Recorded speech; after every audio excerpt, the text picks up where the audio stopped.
Good morning student. Power plant की class में एक बार फिर से मैं स्वागत करता हूं। जैसा कि पिछले क्लास में आप लोग टरबाइन के बारे में जान चुके हैं कि टरबाइन क्या होता है और यह कितने प्रकार का होता है। आज की क्लास में हम आपको फिर से ये बताएंगे कि विशिष्ट चाल के आधार पर टरबाइन कितनी प्रकार की होती हैं। विशिष्ट चाल के आधार पर टरबाइन कितने प्रकार की होती है, इसको हम आपको बताने चल रहे हैं। तो देखिए, जैसा कि आप लोगों को पता है नाम से ही कि एक हमारे पास पेल्टन टरबाइन होता है, एक हमारे पास फ्रांसिस टरबाइन होता है और एक हमारे पास कपलान टरबाइन होता है। अब देखिए, पेल्टन टरबाइन क्या होता है, फ्रांसिस टरबाइन क्या होता है और कपलान टरबाइन क्या होता है, ये रनर के आकार पर हम आपको बताने चल रहे हैं। अगर रनर का प्रकार जो है धीमा रहेगा तो विशिष्ट चाल लगभग 10 से 20 रहेगी न्यूटन सेकंड में। इसी प्रकार सामान्य रहेगी तो 20 से 28 रहेगा और तेज़ रहेगा तो 28 से 35 रहेगा। तो ऑब्जेक्टिव क्वेश्चन में आपसे ये पूछा जा सकता है कि अगर हमारा पेल्टन टरबाइन धीमे रनर से गति कर रहा है तो उसकी विशिष्ट चाल कितनी होगी, 10 से 20। एक आपके पास वेरिएशन दिया रहेगा 10 से 20 या कभी कभी 9 से 25, 22 भी दिया जा सकता है, तो इस तरह भी आपको दिया रहेगा। इसी प्रकार का हम फ्रांसिस टरबाइन की बात करते हैं तो फ्रांसिस टरबाइन में हमारा जो रनर का प्रकार रहेगा वो 3 प्रकार से हो सकता है। कौन कौन सा है? धीमा रह सकता है, सामान्य और तेज रह सकता है। और इनकी स्पीड यहाँ पर विशिष्ट चाल दिया हुआ है 60 से 120, 120 से 180 और 180 से 300। इसी प्रकार अगर हम बात करते हैं कपलान टरबाइन की, तो कपलान टरबाइन हमारा जिसकी विशिष्ट चाल सबसे मैक्सिमम होती है कितना, 300 से 1000 होती है। तो एग्ज़ाम में आपके ऑब्जेक्टिव क्वेश्चन में ये पूछा जा सकता है, ये क्वेश्चन पूरा ये पार्ट जो है विशिष्ट चाल पूछी जा सकती है एग्ज़ाम में।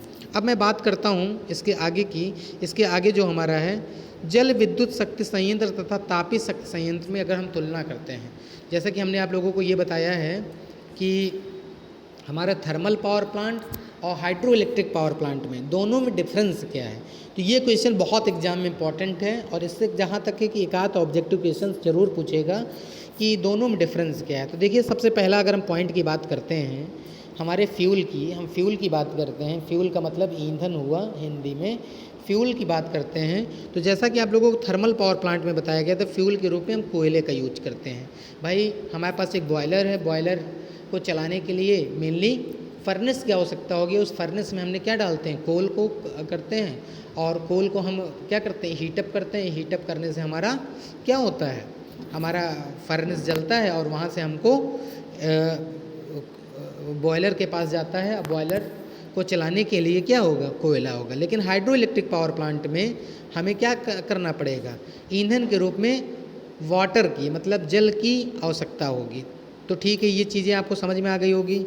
अब देखिए, हमारे पास ऊर्जा उत्पादन लागत की बात करते हैं तो हमारा हाइड्रो इलेक्ट्रिक पावर प्लांट सस्ता होता है, जबकि थर्मल पावर प्लांट क्या होता है, महंगा होता है। तो ऊर्जा उत्पादन लागत ये मोस्ट इम्पॉर्टेंट पॉइंट है। तो जल विद्युत शक्ति हमारा सस्ता होता है और तापीय विद्युत शक्ति क्या होता है, महंगा होता है। चीज़ें समझ में आ गई। तीसरा अगर हम बात करते हैं, तीसरे पॉइंट की अगर हम बात करते हैं, संयंत्र की आयु जो होती है हमारी जल विद्युत में अधिक होती है और तापीय विद्युत में क्या होती है, कम होती है।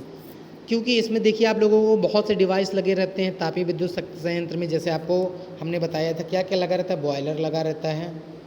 ये देखिए बॉयलर लगा रहेगा। बॉयलर के अलावा क्या लगा रहेगा, टरबाइन लगा रहेगा। टरबाइन के अलावा और क्या लगा रहेगा, कंडेंसर लगा रहेगा। क्या लगा रहेगा, कंडेंसर लगा रहेगा। कंडेंसर लगा रहेगा।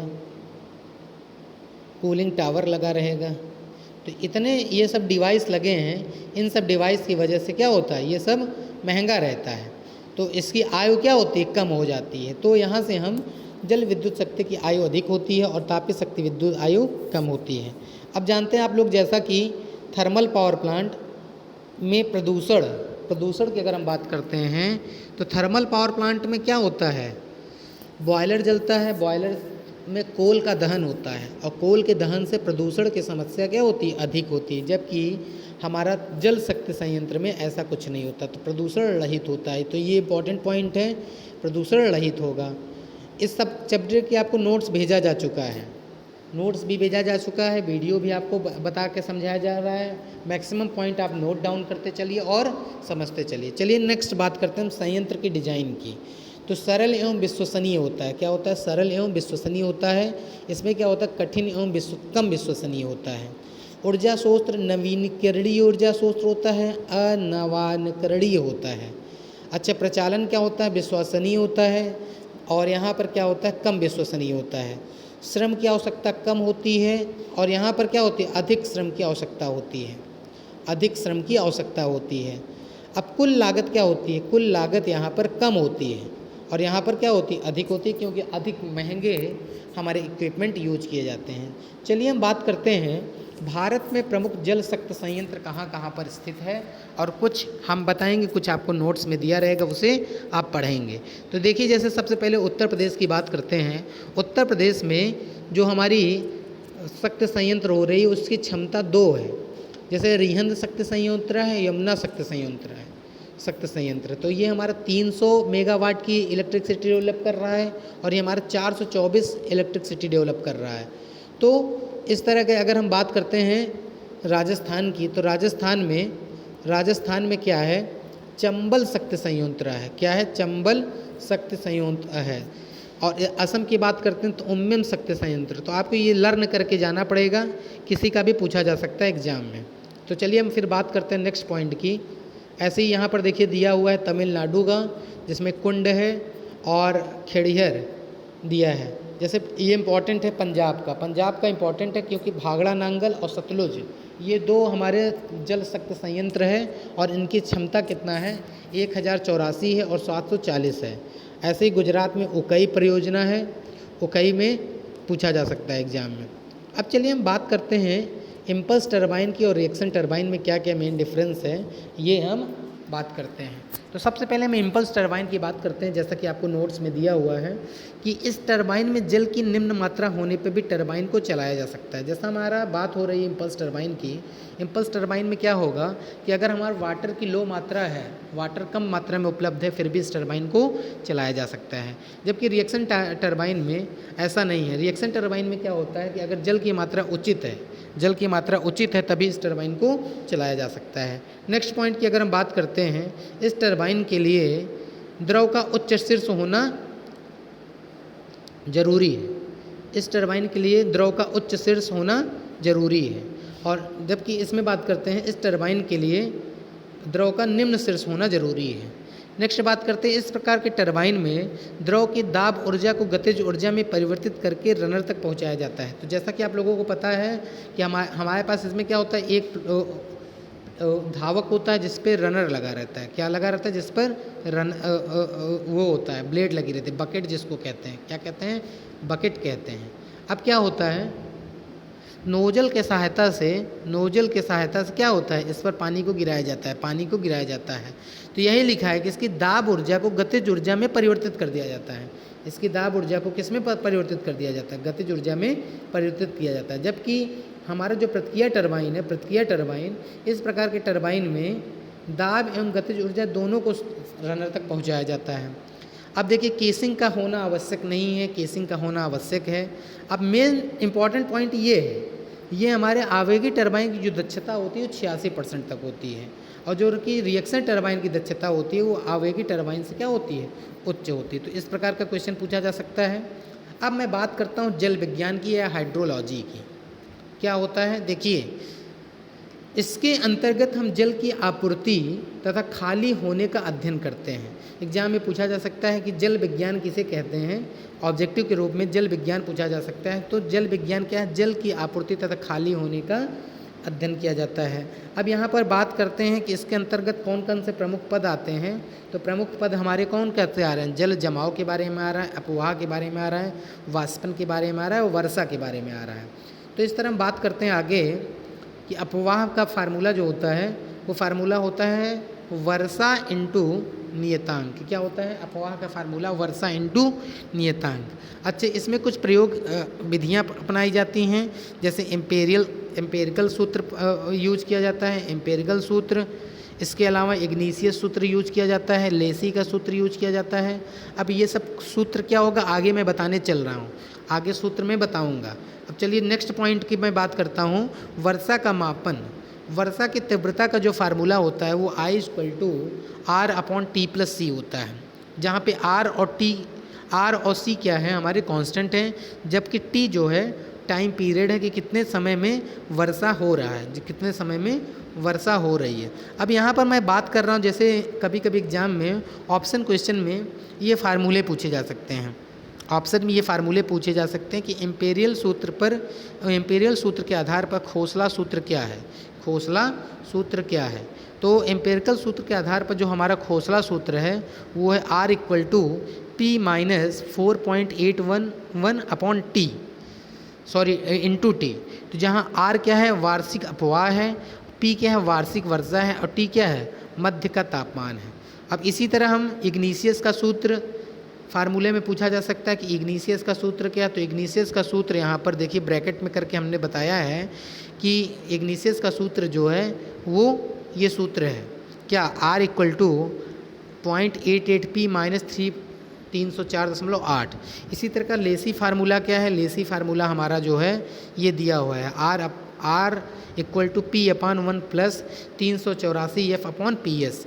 तो इसमें क्या क्या दिया है? जैसे R मानसून अपवाह है, R मानसून है, और P मानसून वर्षा है। इसी तरह मानसून अंतराल गुणांक को F से प्रदर्शित किया जाता है। अब मैं बात करता हूँ कुछ ऑब्जेक्टिव क्वेश्चंस की, और इसके आंसर मैं बताऊँगा आपको कि कौन कौन सा इसका आंसर होगा। तो देखिए सब लोग, जैसे पहला क्वेश्चन हाइड्रोलॉजी से तात्पर्य है।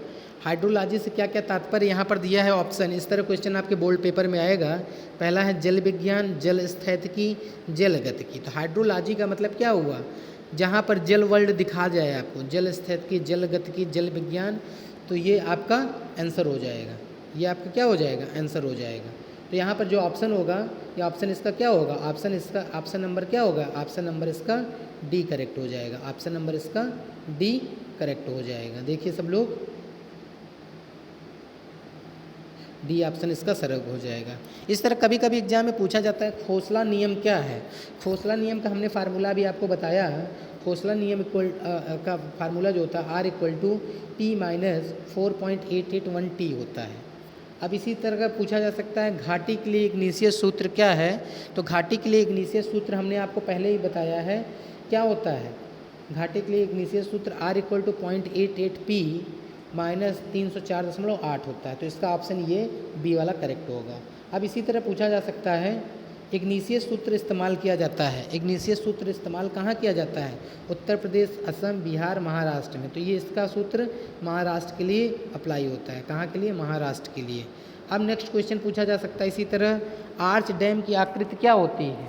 आर्च डैम की आकृति क्या होती है? तो आर्च डैम की आकृति अर्धवृत्ताकार होती है। क्या होती है? अर्धवृत्ताकार होती है। फिर इसी तरह क्वेश्चन पूछा जा सकता है बंद कंडक्ट का उदाहरण क्या है? बंद कंडक्ट का उदाहरण क्या है? तो बंद कंडक्ट का उदाहरण जो है हमारा वो वृत्ताकार भी हो सकता है, अर्धवृत्ताकार भी हो सकता है, वर्गाकार हो सकता है, ये सभी। तो ये सभी वाला आंसर करेक्ट हो जाएगा। अब इसी तरह पूछ सकता है उच्च जल शीर्ष शक्ति संयंत्र में जल का शीर्ष कितना होना चाहिए? तो कितना होना चाहिए? 100 मीटर से अधिक होना चाहिए। कितना होना चाहिए? 100 मीटर से अधिक होना चाहिए। अब फिर पूछता है क्वेश्चन आवेगी टरबाइन का उदाहरण है। आवेगी टरबाइन का उदाहरण है। आवेगी टरबाइन जैसे इम्पल्स टरबाइन होता है तो हमने आपको बताया है पेल्टन टरबाइन का उदाहरण है। अब फिर एक फार्मूला जब पूछा जा सकता है कि पी एक्चुअल क्या होता है? पी एक्चुअल का फार्मूला पूछा जा सकता है तो हम क्या बताएंगे? पी एक्चुअल का formula P theoretical into efficiency या पूछा जा सकता है। अब फिर इसी तरह एक क्वेश्चन यहाँ पर पूछा जा सकता है चंबल जल शक्ति संयंत्र कहाँ पर स्थित है? तो इसका क्या है? राजस्थान में स्थित है। तो इस तरह के क्वेश्चन पूछे जा सकते हैं हाइड्रो इलेक्ट्रिक पावर प्लांट के। हमने सभी आपको तरीके बता दिए कि क्वेश्चन किस तरह का पूछा जाएगा। नोट्स हमने आपको आपके ग्रुप में भेज दिया गया है। वीडियो को मैंने समझाने की कोशिश किया है कि मैक्सिमम आप लोग समझिए और इसे ज़रूर देखिए। तो आज की क्लास के लिए दोस्तों इतना ही। आप लोग इसको नोट्स अपनी लैंग्वेज में बनाते चलिए, लर्न करते चलिए। आपका ऑब्जेक्टिव पेपर होने वाला है इस बार, और पेपर भी डिसाइड है कि जुलाई के 3rd या 4th वीक में होगा। तो आज की क्लास के लिए इतना ही। Thank you class.